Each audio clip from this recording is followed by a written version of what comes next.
There are two lives we live now. The first life happens on a screen, scrolling, liking, posting, watching, curated highlights, perfect angles, filtered faces, arguments with strangers, validation through numbers. This is your screen life. The second life happens in your body, waking up tired, burning your tongue on morning coffee, the weight of an unsaid apology, the ache of a missed friend, the quiet triumph of a small win no one saw. This is your real life. And here's the terrifying truth. These two lives are increasingly at war. One is stealing from the other. One is becoming more real than the other. One is winning. Welcome to the Quotebook.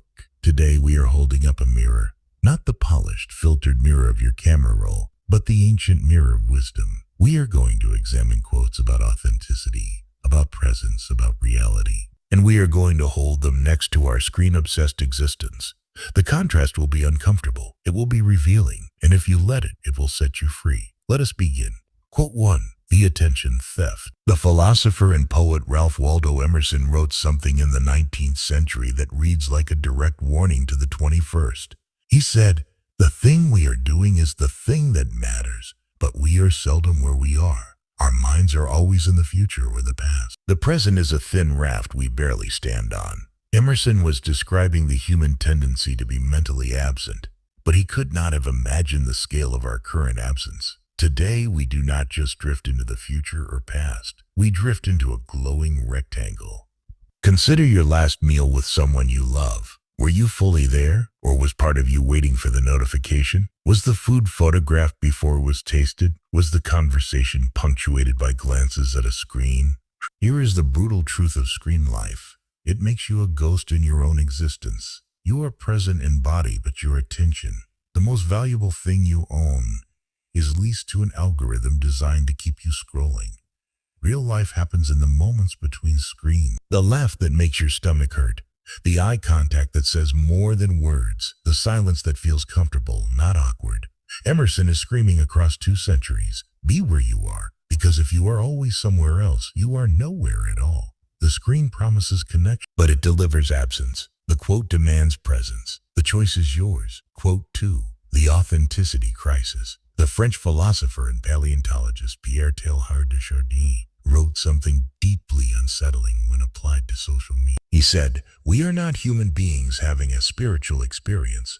We are spiritual beings having a human experience." Now apply this to your screen life. On social media, we are not even human beings having a human experience. We are avatars having a performance. We have reduced ourselves to profiles, to highlight reels, to brands. In real life, you are messy. You have bad hair days. You say the wrong thing. You feel insecure. You fail publicly. You are complicated, contradictory, and gloriously imperfect. That is the human experience Chardin is talking about. But on screen, we present the illusion of perfection. The best vacation, the happiest relationship, the most successful career.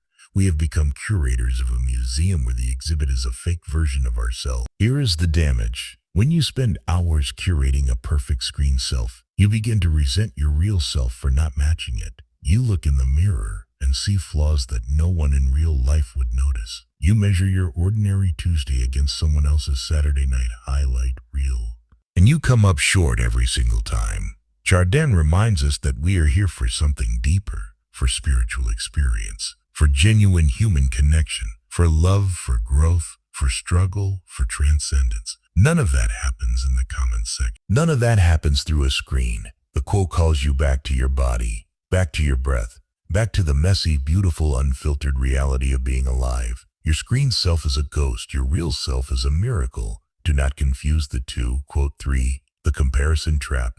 The ancient Greek philosopher Epictetus, a Stoic who understood the psychology of suffering better than most modern therapists, wrote this: "We are not disturbed by what happens to us, but by our thoughts about what happens to us."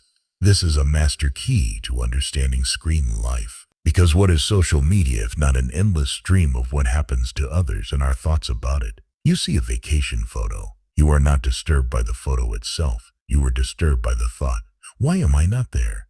Why is my life not this exciting? What am I doing wrong? You see a friend's engagement announcement.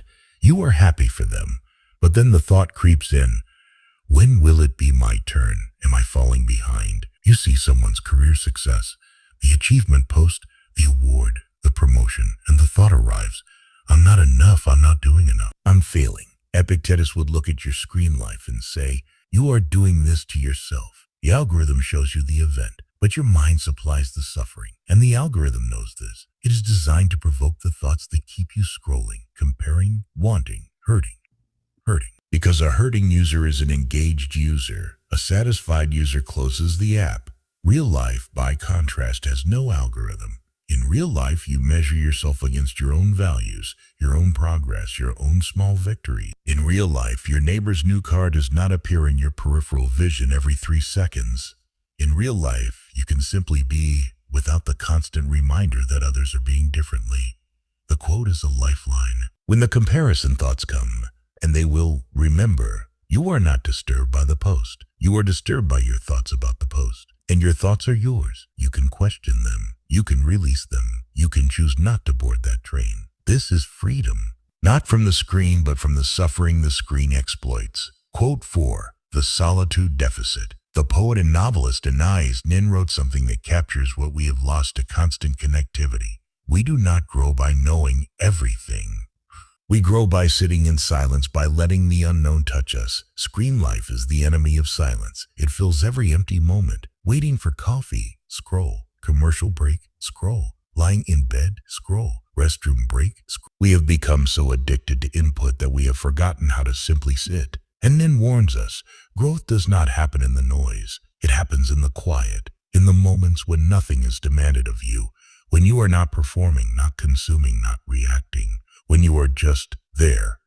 In those silent spaces, something stirs. A creative idea, a buried feeling, a realization about your life, a sense of peace that does not depend on external validation. This is the unknown touching you. This is growth. But screen life steals this. It fills the silence with noise. It replaces the unknown with the algorithmically familiar. It keeps you in a state of constant shallow stimulation so you never have to sit with yourself. And here is the painful question.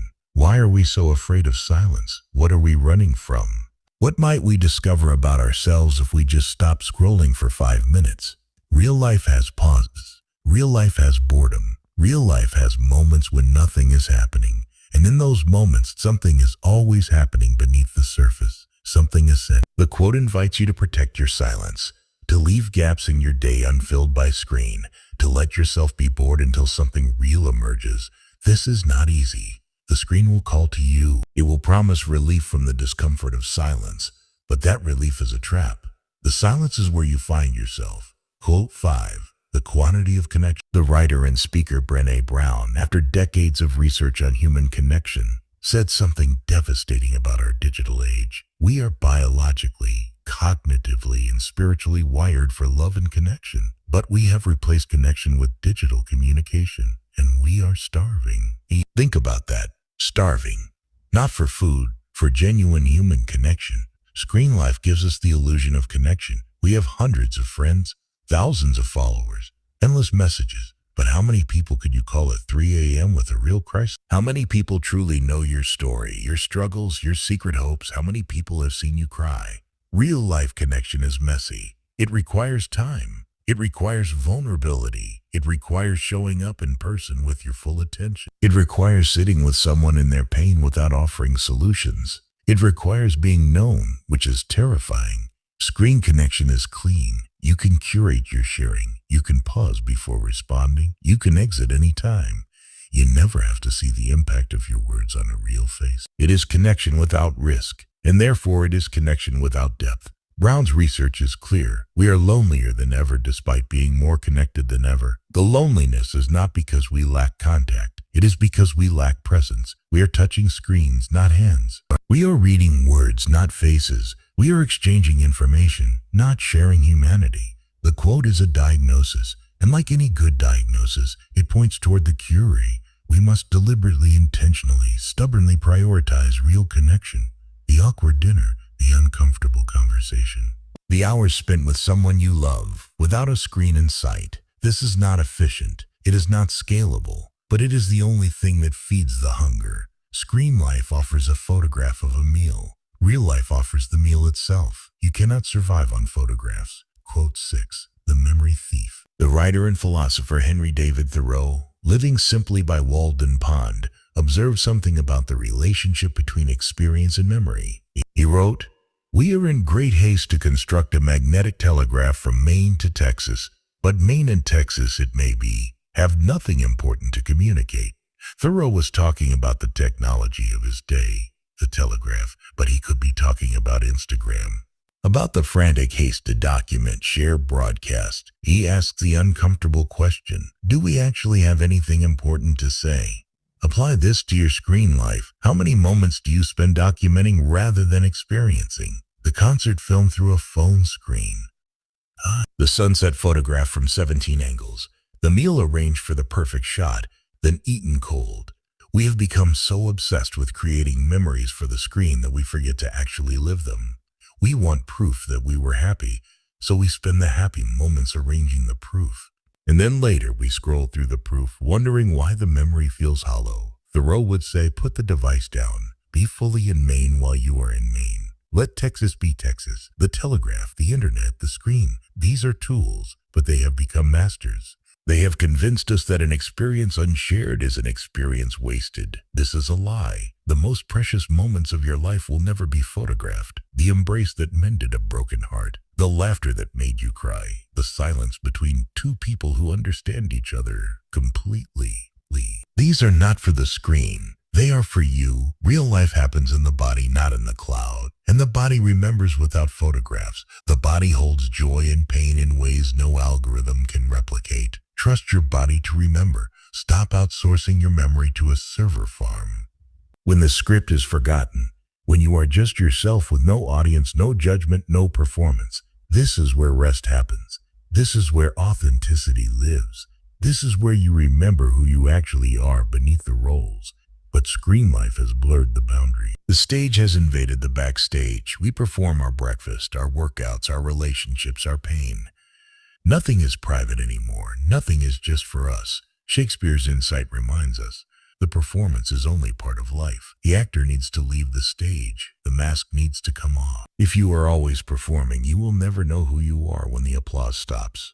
Take time off stage. Real life is waiting there. Quote 10. The ultimate choice. Finally, the poet Mary Oliver asked the question that should haunt every person who spends their life staring at a screen. Tell me, what is it you plan to do with your one wild and precious life? This is the question that screen life helps us avoid. Because if you answer it honestly, you might have to make changes. You might have to admit you are wasting time. You might have to confront your fear of truly living. Your life is wild. It is unpredictable, uncontrollable, and brief. It is precious. It is the only one you get. Every hour spent scrolling is an hour you will never get back. Every moment of envy, comparison, and performance is a moment stolen from actual experience. Mary Oliver is not asking you to abandon technology. She is asking you to examine your priorities. To ask, is this how I want to spend my wild and precious life? Am I living or just watching others live? Am I present or am I elsewhere? Am I real or am I a profile? The screen offers many things. Distraction, validation, entertainment, connection, but it cannot offer meaning. It cannot offer presence. It cannot offer the deep, wild, precious experience of being truly alive. Only you can choose that. Only you can live that. So here you are, standing between two lives. One life is in your hand, glowing, demanding, endless. The other life is all around you, breathing, waiting, real. The quotes we have explored today are not anti-technology. They are pro-humanity. They are reminders that the screen is a tool, not a master. That connection requires presence, not just contact. That the examined life, the present life, the real life, is the only one worth living. You do not need to abandon your devices. You need to reclaim your attention. You need to set boundaries that protect your real life from your screen life. You need to remember every day that the most important moments are not the ones you post, but the ones you actually live. Start today. Put the phone down for an hour. Look at someone's face while they talk. Go outside without documenting it. Sit in silence and let yourself feel. This is not a rejection of technology. It is an embrace of yourself. Because in the end, your screen life will fade. The platforms will change. The likes will be forgotten. But your real life, the love you gave, the moments you were fully present for, the person you actually became, that is what remains. Choose wisely. Live fully. Be here now. This is the Quote Book. We remind you of what matters.